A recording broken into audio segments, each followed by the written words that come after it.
The boycott, B-O-Y in capital letters, the boycott will not be televised, not on ESPN anyway, as it relates to a growing list of women's volleyball teams refusing to compete against a team led by a man. The worldwide leader in sports is channeling its inner Gil Scott-Heron. Scott-Heron, the 1970s jazz poet, famously stated over Congo drums that the revolution will not be televised. Scott-Heron's song referred to an overthrow of the government and the so-called liberation of black Americans. Here's the first stanza of Gil Scott-Heron's song. You will not be able to stay home, brother. You will not be able to plug in, turn on, and cop out. You will not be able to lose yourself on Skag and skip out for beer during commercials, because the revolution will not be televised. Yesterday, a fifth collegiate volleyball team, the University of Nevada, Reno, announced its intention to forfeit a match against San Jose State University, a Division I member of the Mountain West Conference. The Spartans' best player is a young man, Brayden Fleming, who changed his name to Blair. He played the previous 2 years on the San Jose State team while the university concealed his biological sex. In March, one of his teammates, Brooke Slusser, joined a lawsuit suing the NCAA for violating Title IX by allowing biological men to compete against women. Slusser, at one point, was one of Fleming's roommates. Here's what Slusser told Outkick.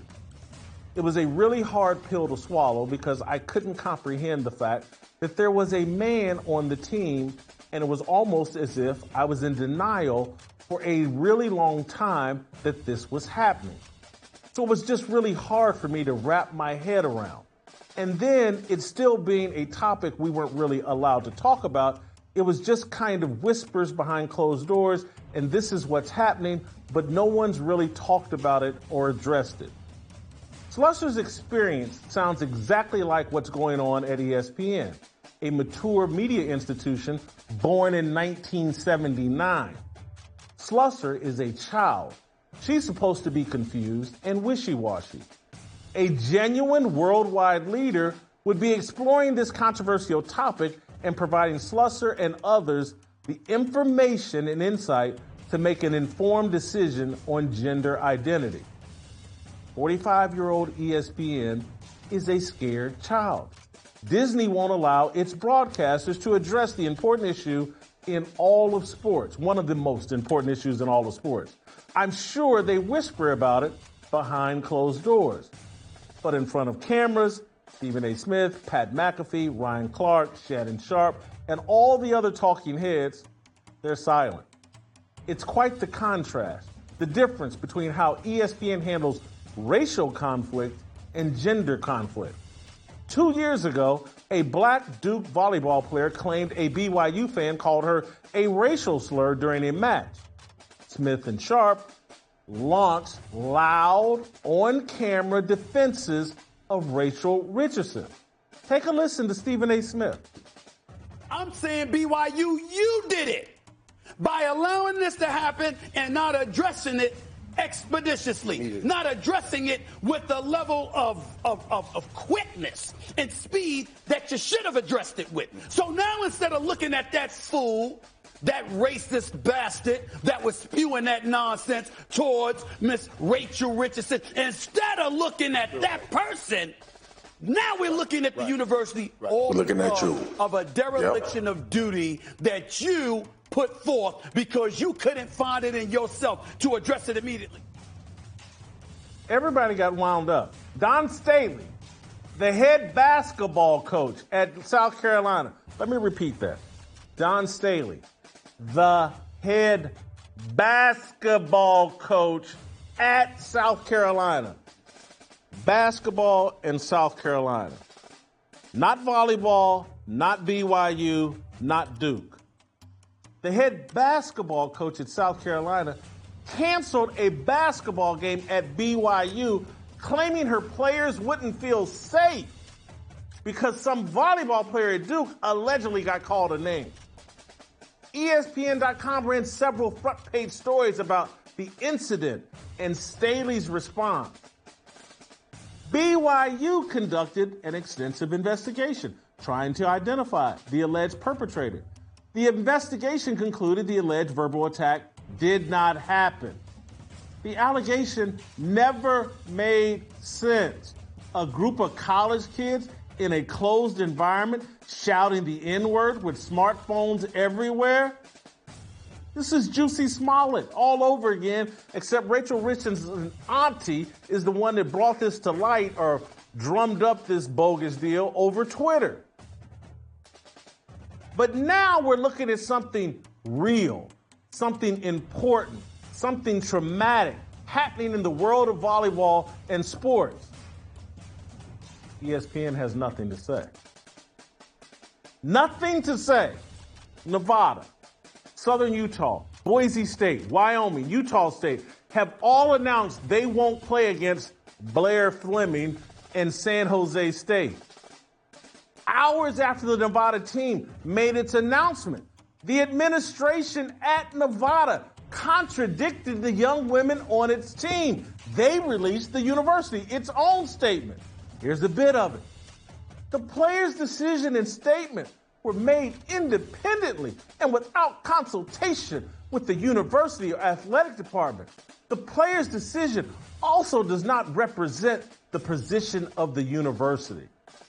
The statement concluded, the university intends to move forward with the match as scheduled, and the players may choose not to participate in the match on the day of the contest.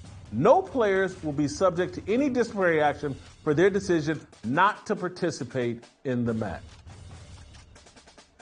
This is an amazing moment, an incredible story highlighting a consequential inflection point in this nation's history and culture. Teammates are pitted against each other. Universities are pitted against their athletes. Is gender a state of mind or a state of body?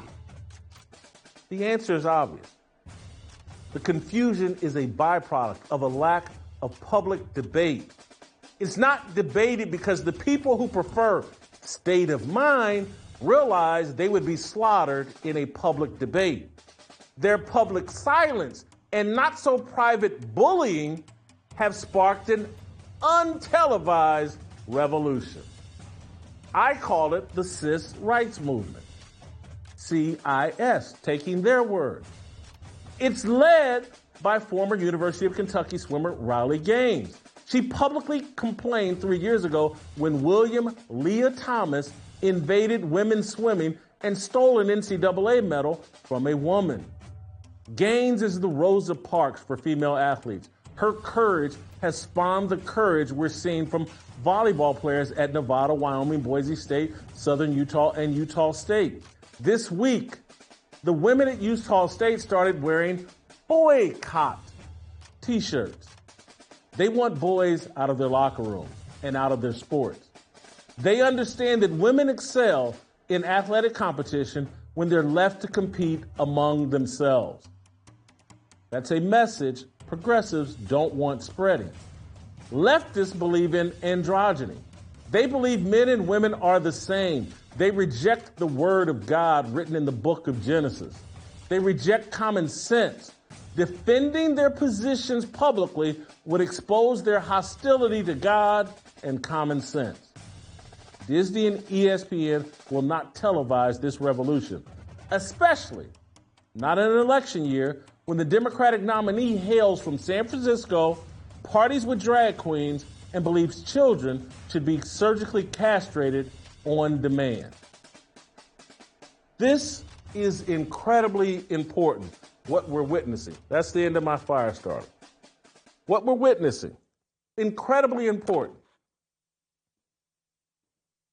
I sit here and I'm amazed every day at ESPN silence. This is Division I volleyball. This is the Mountain West Conference. This story is incredible. Teammate against teammate, university against students.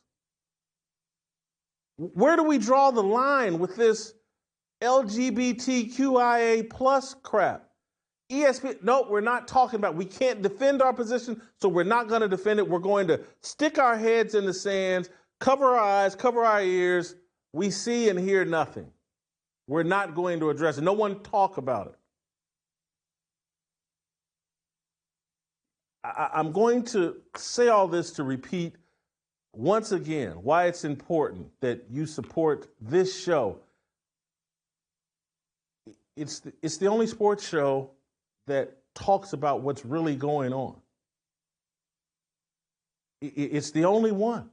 You can continue to go for the bread and circus at ESPN and other places that will not address these issues because, again, they don't want to have to defend themselves. They're like Joe Biden hiding in the basement in 2020. They're like Kamala Harris that was ducking every interview for months until it became quite obvious, like, oh, my God, I'm getting my brains beat in. Let me go out here and try to talk to people. And now I'll interview with Brett Baer. This show is important. I need you to go to fearlessmission.com, become a subscriber, support this show. They don't want me talking like this on YouTube. They don't. They're figuring out ways to punish us and drive you other places so you don't hear this level of truth about important issues, but it is affecting your children. If you enjoyed that video, be sure to hit the like button and subscribe so you never miss a moment of Fearless.